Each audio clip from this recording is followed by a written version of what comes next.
Dear students, let's start the last part of understanding secularism. This is the last topic today we'll discuss. The topic is, in what way is Indian secularism different from that of other democratic countries? Basically, here we'll discuss about the difference between Indian secularism, Indian secularism with Western secularism. Indian secularism with Western secularism. Means what is the difference between secularism or the principles of secular states in India with the Western democratic countries like USA, France, etc. So let's start. Some of the above objectives are similar to those that have been included in the constitutions of secular democratic countries in other parts of the world. For example, in the first amendment of the US Constitution, according to this amendment in the Constitution prohibits the legislature from making laws respecting an establishment of religion or that prohibit the free exercise of religion.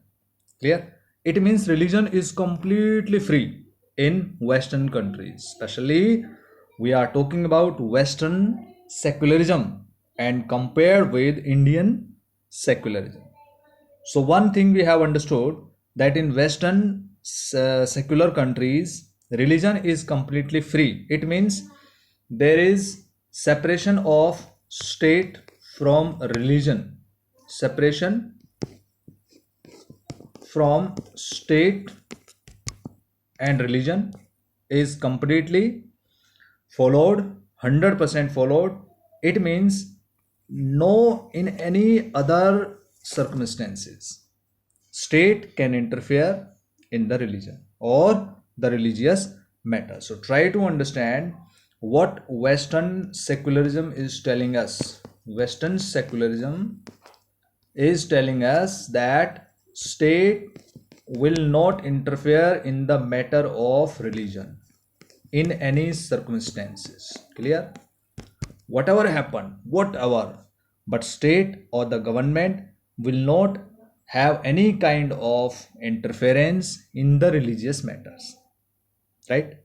But in Indian secularism, if we talk about India, in the previous video we have discussed that the government has adopted the policy of non-interference, but sometimes the state or the government can interfere in the religious matters. When we took the example of untouchability, for example, in Hindu community, some people in Hindu community are dominating other people in the same community, or some people in the Muslim community in the same religion are dominating other people in the same religion.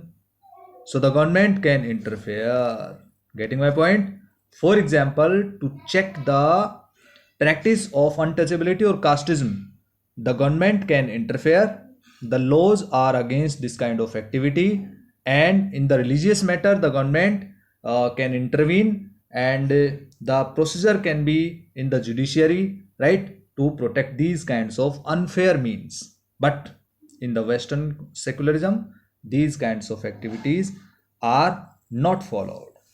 See here, this is the picture. In the United States of America, most children in government schools have to begin their school day reciting the Pledge of Allegiance. This pledge includes the words under God. It was established more than 60 years ago. The government school students are not required to recite the pledge if it is conflicts with their religious beliefs.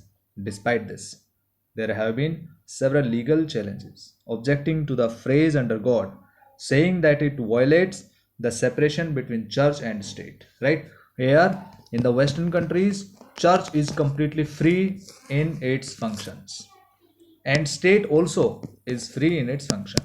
So church will not interfere in the matter of state, and state will not interfere in the matter of church. So in this way, this is completely separation of state from the religion. This is the Western model of secularism. Getting my point? But in India, as already we have discussed, that in some circumstances the state can interfere in the matter of religion. Getting my point? For example, we have taken the example of to check the practice of untouchability. So this is the policy of intervention. Clear? And the last and final topic, in February 2004, France passed a law banning students from wearing any conspicuous religious or political signs or symbol such as the Islamic headscarf, the Jewish skull cap, or large Christian crosses. This law has encountered a lot of resistance from immigrants who are mainly from the former French colonies of Algeria, Tunisia, and Morocco, where Muslim people also live in the majority. In the 1960s, France had faced a shortage of workers and therefore had provided visas for these immigrants to come and work in the country. The daughters of these immigrants often wear headscarves while attending school. However, with the passing of this new law, they have been expelled from their schools for wearing headscarves. So this is also the policy of interference in the religious matters when the inequalities are exist in the country. Clear? So this is the example of France, where we can say that in some circumstances the government can interfere in the religious matters if it is the matter of equality, to maintain equality in the country. Understand? So dear students, in this topic we discussed about the difference between Indian secularism with Western secularism. One difference we have talked about, there is only one difference, that in both of the secularism, state is separated from religion, and religious freedoms are there. All the people are free to adopt any religion, and religion is free from the state, and there is no own religion of the state. But the difference is this, that in Indian secularism, in some circumstances the state can interfere in the religious matter, but in Western secularism there is no provision of interference by the state in the religious matters. So this was the topic. I hope that you understood. If you have any doubt, you can ask me by writing in comment box. Thank you. Have a nice day.